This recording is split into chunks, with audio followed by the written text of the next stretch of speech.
আউযুবিল্লাহি মিনাশ শাইতানির রাজিম। বিসমিল্লাহির রহমানির রহিম। প্রিয় দেশবাসী, আমি হোসেন গাজী মানবাধিকার কর্মী হিসাবে এবং দেশ বাঁচাও সামাজিক কমিটির রাজ্য সম্পাদক ও জমিয়ত উলামা হিন্দের কর্মী হিসাবে আজ পবিত্র 1 মাস ধরে উপোস করা হলো। 1 মাস পবিত্র রমজান মাসে রোজা পালন করা হলো। তারপরে আজ সেই পবিত্র ঈদ। সেই ঈদের শুভেচ্ছা জানাই গোটা দেশবাসীকে। এবং ক্যান্সারের থেকে ভয়ঙ্করী রোগ হলো হিংসা।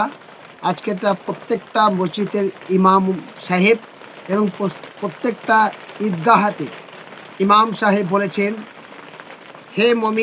হে মমিন মুসলমান, তোমরা যদি কারোর প্রতি ঘৃণা করে থাকো, তোমরা যদি কারোর প্রতি অসন্তুষ্ট হয়ে থাকো, কারোর প্রতি হিংসা করে থাকো, রাগ করে থাকো, সমস্ত বিভাজনকে ভুলে আজ ঈদ মিলনের উৎসবে সবাই একে অপরের গলায় গলায় মিলে যাও এবং তার কাছে ক্ষমা চাও। আল্লাহ তাআলা বলছে, হে মানুষ, তুমি যার কাছে ক্ষমা করেছো তার কাছে গিয়ে ক্ষমা চাও।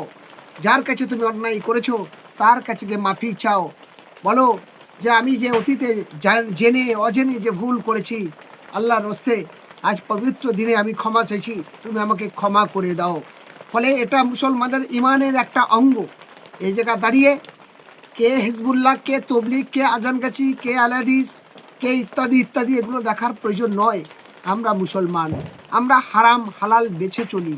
আমরা জানি যে মদ মানে হারাম, আমরা জানি জুয়া মানে হারাম, আমরা জানি সাট্টা মানে হারাম, আমরা জানি সুদ মানে হারাম, আমরা জানি হালাল হারামটা বুঝি। আমরা জানি পেচ্ছাপ করে রুজু না করে মসজিদে প্রবেশ করা যায় না।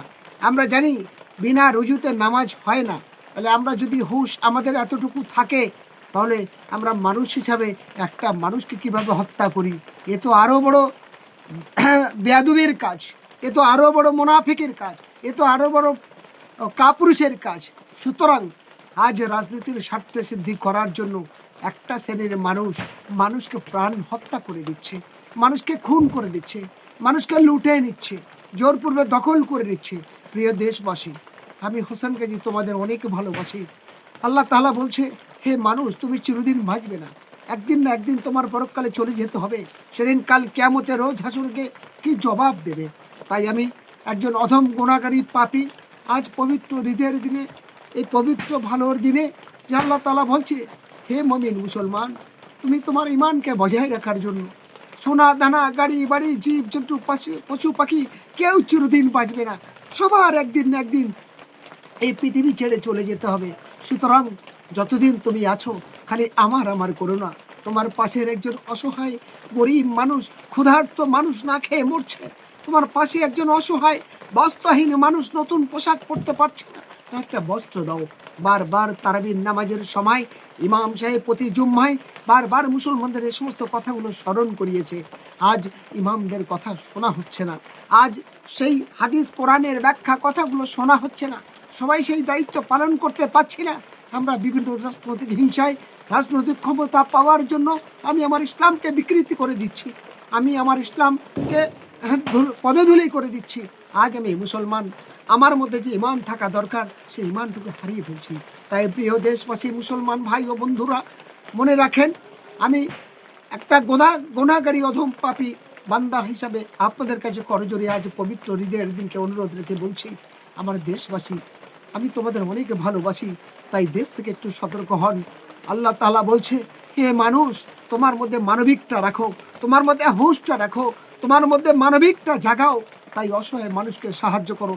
আল্লাহ তাআলা হাদিসে বলছে, আমি যদি চলি রাস্তায়, একটা যদি কাঁটা থাকে, সেই কাঁটাটাকে তুলে নিয়ে ফেলে দেওয়া এটা মানবিক কর্তব্য।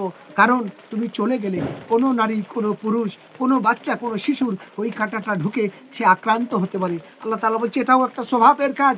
একজন মানুষ পিপাসায় বুক ফেটে যাচ্ছে, পারলে একটু পানি খাওয়াও, পানি পিপাসার পানি মিঠাও। তাহলে সে হিন্দু, মুসলমান, দলিত, আদিবাসী, কোন জাত ধর্ম কোন দল দেখার দরকার নেই। এখানে তুমি স্বভাব পাবে, পণ্যি পাবে, তোমার ভালো কাজ। রাস্তায় একটা রোডের মাঝখানে বড় পাথর পড়েছে, এই পাথরটা যে কোনো গাড়ি দুর্ঘটনা ঘটতে পারে, এই পাথর লেগে কোনো মানুষ আক্রান্ত করতে পারে। আজ আমরা মুসলমান জানি, মানুষ হিসাবে জানি, এই পাথরটা তুলে রাস্তার সাইডে ফেলে দেওয়া, তাহলে অন্য মানুষের যাতে আঘাত না লাগে। তারপরে আজ একটা শ্রেণীর মানুষ তারা এই সমস্ত ন্যায্য কথাগুলো, সমস্ত ইনসাফের কথাগুলো ভুলে গেছে। আজ পবিত্র হাদিস কোরআনের কথা ভুলে গেছে, পবিত্র ঈদের কথা ভুলে গেছে। আমি মানুষ হিসাবে কোন জাত কোন ধর্ম দেখার দরকার নেই, আরেকটা মানুষের ভালো দিকটা দেখা আমাদের কর্তব্য। দুর্ভাগ্যের বিষয়, আজ রাজনৈতিক হিংসা, আজ ধর্মীয় হিংসায় গোটা দেশ উত্তপ্ত ভাব হয়েছে, গোটা বিশ্ব জুড়ে সেই রাস্তায় অনুসরণ করছে। তাই আমি দেশবাসীর কাছে আবেদন রেখে বলতে চাই, হিন্দু, মুসলমান, দলিত, আদিবাসী, শিখ, ইসাই, খ্রিস্টান, মুসলমান সহ সবার কাছে করজোরে আবেদন রাখছে আজ পবিত্র ঈদের দিন, ভাই হিংসাকে বন্ধ করুন।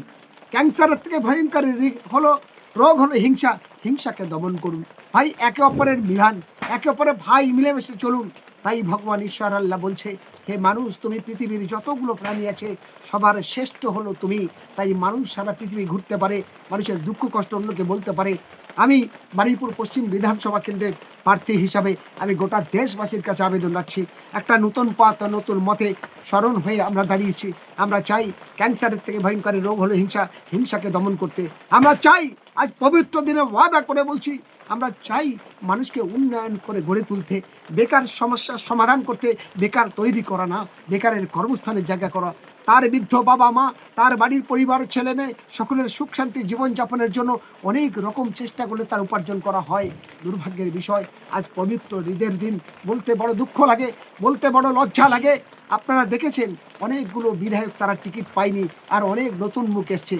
তৃণমূল কংগ্রেস বর্তমান শাসক দলের বলবে আজ ঈদের দিনে কথা বলেছো, এ কথা বলতে বাধ্য হয়েছি।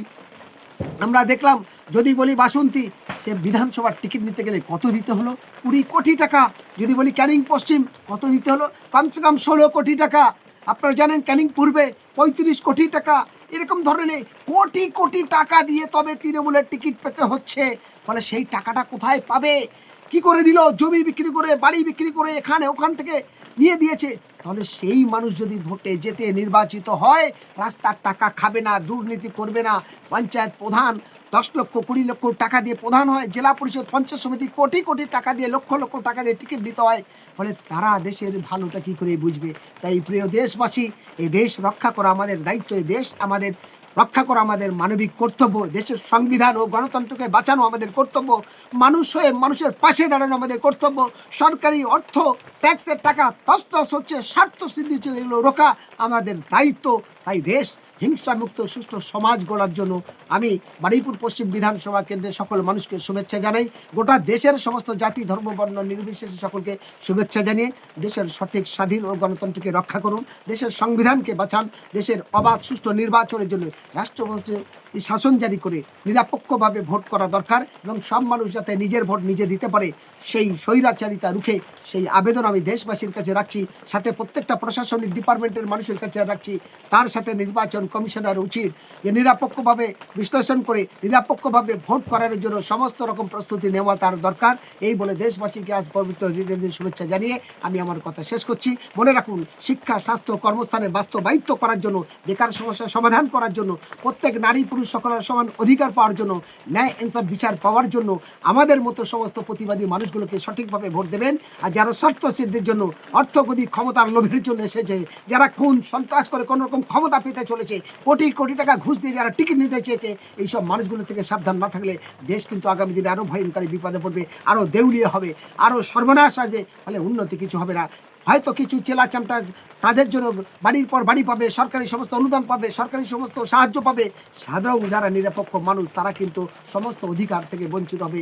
এই বিবেচনা আপনাদের উপরে ছাড়লাম, দায়িত্বটা আপনাদেরই। আমরা সবাই মিলে যদি চেষ্টা করি তাহলে একটা পবিত্র সুন্দর দেশ গড়তে পারি। এই আহ্বান আমি দেশবাসীর কাছে রেখে আমি অধম গুণাগারী ছোট মাপের মানুষ আমার বক্তব্য এখানে শেষ করলাম। তার সঙ্গে বারুইপুর পশ্চিম বিধানসভায় আমি প্রার্থী, আমাকে সবাই বিপুল ভোটে জয়যুক্ত করবেন এই অনুরোধ বারুইপুর পশ্চিম বিধানসভা লোকের কাছে রাখছি। ধন্যবাদ।